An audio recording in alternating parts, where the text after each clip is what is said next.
Welcome to this channel. The news updates. The real story behind the Mosque bombing, which led to the deaths of numerous worshippers and loss of properties. Thank you for tuning in to this channel, and thank you for tuning in to this news. But please do well to subscribe by clicking on the subscribe button and also the bell for more updates. Now to the news details. Please carefully listen to the end. The Mosque bombing of 2012 stands as a stark reminder of the tragic consequences of religious extremism and violence. On a fateful Friday, during the sacred time of prayers, a suicide bomber struck a mosque in Jos, a city in central Nigeria. This devastating attack shocked the nation, claiming the lives of several innocent worshippers and leaving countless others injured. The incident unfolded on May 20, 2012, when the St. Finbar's Catholic Church, located closely to the Rukuba Road Mosque, had just concluded its morning service. As congregants were leaving the church, chaos erupted as a powerful explosion ripped through the mosque. The blast reverberated through the neighborhood, causing panic and confusion. The aftermath of the attack was harrowing. The mosque's walls were shattered and debris was strewn across the vicinity.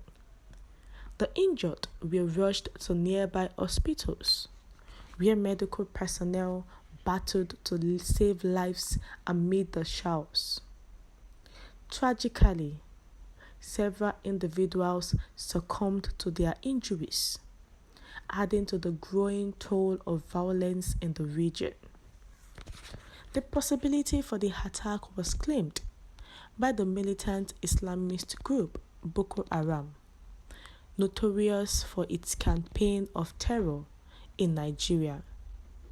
The group, which seeks to establish an Islamic state in the country, has targeted both Christians and Muslims perceived as supportive of the government.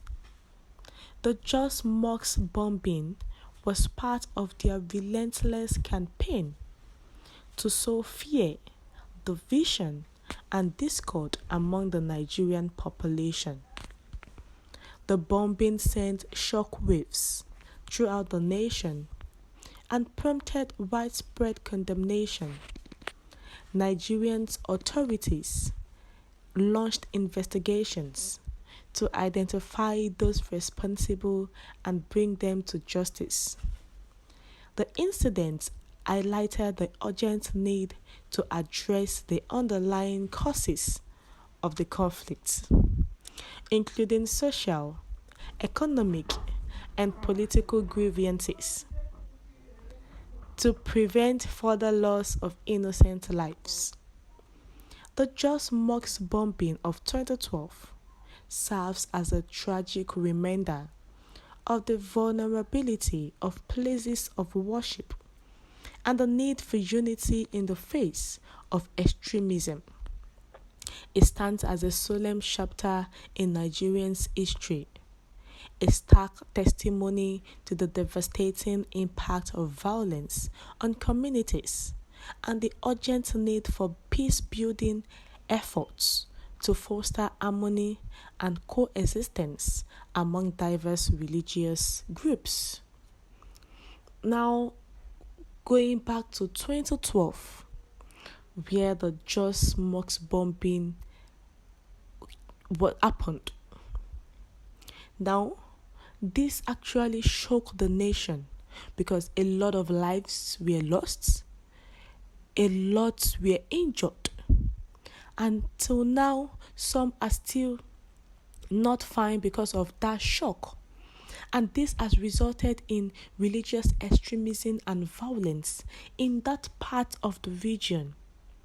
And this was what brought about the continuous violence, killings, abductions in that region, and also religious extremism, whereby we are not united. Once there's religious extremism, there will not be unity.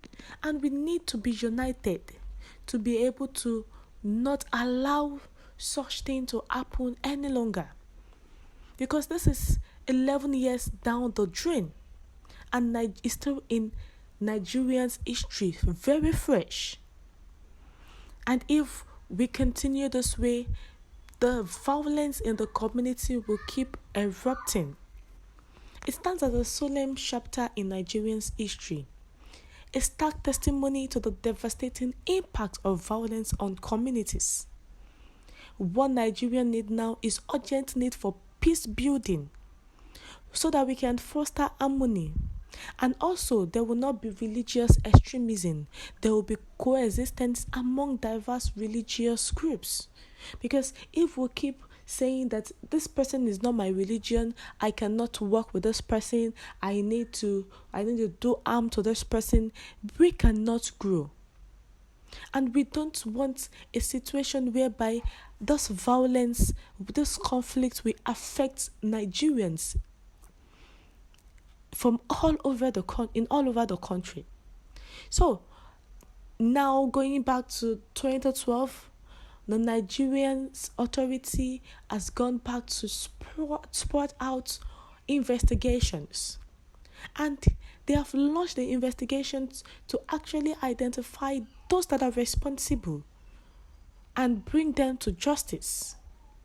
But it was actually pointing to the Boko Haram, who are notorious people. All they believe in is to kill, to destroy, and they believe that once they are doing this, it will make them get to our journal. This group seeks to establish an Islamic state in the country. They are targeting both the Christians and Muslims that are perceived as supporters of the government. They don't want anybody to support the government, but the government need to investigate and bring all those people out, so that those souls that have gone will be able to know that Nigerians authority did something. We have come to the end of the news, dear listeners. What's your view? Please share your view in the comment section. Thank you.